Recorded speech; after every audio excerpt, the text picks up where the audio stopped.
Oman প্রবাসীদের পাশে রয়েছে ওমান সরকার। ওমানে এখন থেকে ওমানিরা ভিসা লাগানোর সময় যদি আপনাদের কাছ থেকে কোনো ধরনের এক্সট্রা ফায়দা বা টাকা পয়সা চায়, সেক্ষেত্রে আপনারা কখনোই দিবেন না।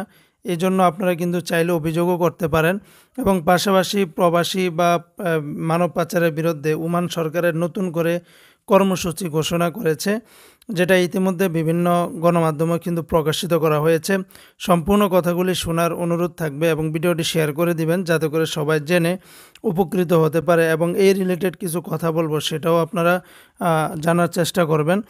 ওমানে মানব পাচার এবং প্রবাসীদের সাথে প্রতারণা রোধে আরও কঠোর সিদ্ধান্ত নিতে যাচ্ছে ওমান সরকার। বিশেষ করে মানব পাচারের বিরুদ্ধে এক ধরনের যুদ্ধ ঘোষণা করেছে ওমান সরকার। 2024 সাল থেকে 2026 সালের সময়কালের জন্য একটি বিশেষ কর্মসূচিও কিন্তু হাতে নেওয়া হয়েছে।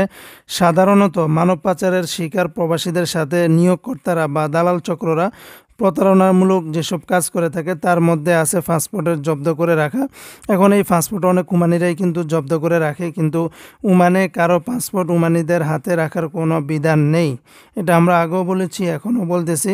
তারপরে চুক্তির থেকে অনেক কম বেতন দেওয়া, অর্থাৎ আপনাকে বলে আনা হয়েছে 120 রিয়াল 150 রিয়াল, এখন আপনাকে দিতে আছে মাত্র 70 রিয়াল 80 রিয়াল। এরকমটিও করলে আপনারা চাইলে অভিযোগ করতে পারবেন। পাশাপাশি চুক্তির থেকে অনেক কম বেতন দেওয়া এবং সাপ্তাহিক ছুটি বা ওমান সরকারের দেওয়া ছুটি মঞ্জুর না করা, এবং অভিযোগ জানাতে গেলে নির্বাসনের ভয়ভীতি দেখানো, যেমন অনেকে ছুটি দিচ্ছে না বা অনেকে বিভিন্ন ধরনের অপরাধ করে থাকে। এখন যদি আপনি অভিযোগ দেওয়ার কথা বলেন, সেক্ষেত্রে আপনাকে বলবে তোমাকে আমি ক্যান্সেল করে দেব। তো বিষয়গুলো আসলে আপনি যদি একটু সচেতন হন বা এগুলো যদি করতে জানেন, তাহলে এতটা সহজ আপনাকে এগুলো করতে পারবে না। এছাড়া বলা হয়েছে যে স্পন্সরশিপের জন্য টাকা নেওয়া এবং কর্মীদের সকল প্রকারের নির্যাতনকে ওমান সরকার গুরুতর মানব পাচারের লক্ষণ বলে বিবেচনা করে।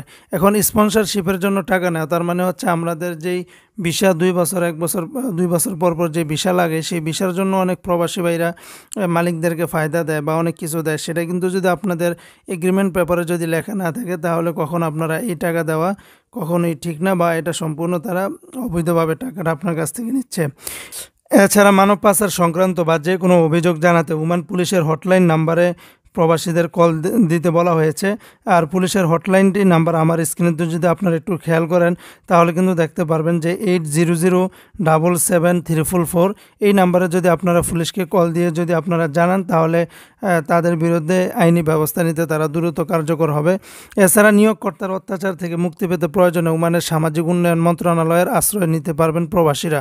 তো বন্ধুরা, কথাগুলি খুবই ইম্পর্টেন্ট, আশা করি সবাই বুঝতে পেরেছেন। তারপরেও ভিডিওটি শেয়ার করে দেবেন যাতে করে অন্যরা জেনে উপকৃত হতে পারে।